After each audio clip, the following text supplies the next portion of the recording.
these uncertain times, taking care of ourselves is so incredibly important for many reasons, but in particular, it helps keep us strong and healthy. It helps us look after the people in our care, and it helps keep us focused on all the things that we need to do. One of the most important ways we can take care of ourselves is by being kind to ourselves, which doesn't always come naturally. One of my favourite books just now, and I would definitely recommend it for all ages, is called The Boy, the Mole, the Fox and the Horse. In this book, the mole says to the boy, "What do you want to be when you grow up?" And the boy says, "Kind."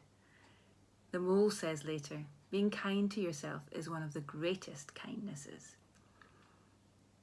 As health and social care workers, it really matters to us that we have the energy to help others. And being kind to ourselves is like filling up our own cup of energy so that we can give our best to others. But what is kindness? We often talk about kindness, but how often do we think about what it really means and how we can actually be kinder to ourselves? So the dictionary definition of kindness is the quality of being friendly, generous, considerate, gentle, caring and helpful. We often talk about treating others as we'd like to be treated ourselves, which is of course very important. However, often the problem is that we don't treat ourselves as well as we treat others, especially when we're in the caring profession.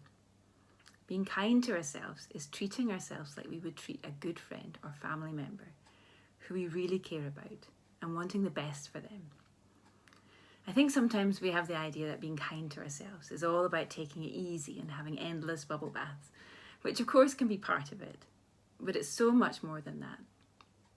Or sometimes we think being kind to ourselves is all about patting ourselves on the back and celebrating our successes, which is really important, but that's not the whole story either.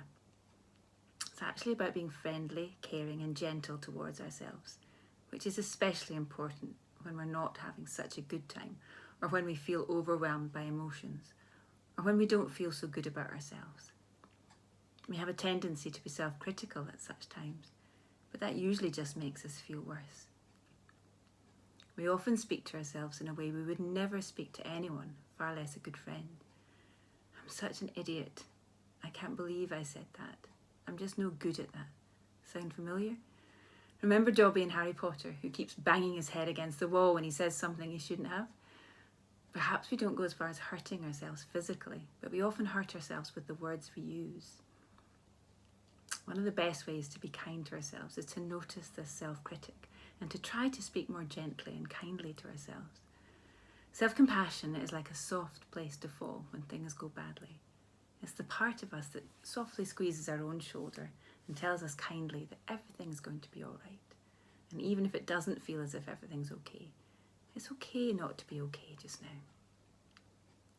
So it's about when you're feeling exhausted and saying, "That's okay, I'm human. It's not surprising that I'm tired considering all that I've been doing and all that I've been feeling," and allowing yourself to rest as soon as you possibly can. And it's about being gentle with yourself when you just can't get motivated, or when you're in a strange or low mood. It's about saying it's okay, you're doing your best, and some days are just hard, it'll pass. And perhaps giving yourself gentle encouragement to just get one little thing done at a time. It's about saying to yourself that it's okay to feel sad or anxious or scared or angry. A lot of us are feeling all these feelings right now for so many different reasons. At times like this, often the kindest thing we can do for ourselves is just to feel our feelings and get in touch with how our body feels. And practice breathing deeply and releasing any tension that we feel our bodies holding. A bit of movement is good too, to help release that tension, whether it's going for a short walk in the fresh air or doing some stretching. Or we can reach out to others. Asking for help is a really brave thing to do. And the great thing is that it not only helps you, it also helps the person you're reaching out to, as they will feel valued and helpful. Finally, being kind to yourself is about being true to who you really are. What matters to you? What do you really need? What makes you smile? And trying to focus on these things as much as possible in your life. There's a wide range of health and wellbeing resources and support available, so be brave and reach out. You can find lots more information about these on staff link below. I'll give the final word to the mole, who says, "We often wait for kindness, but being kind to yourself can start now. So start now and give yourself permission to take a well-earned break and be gentle with yourselves.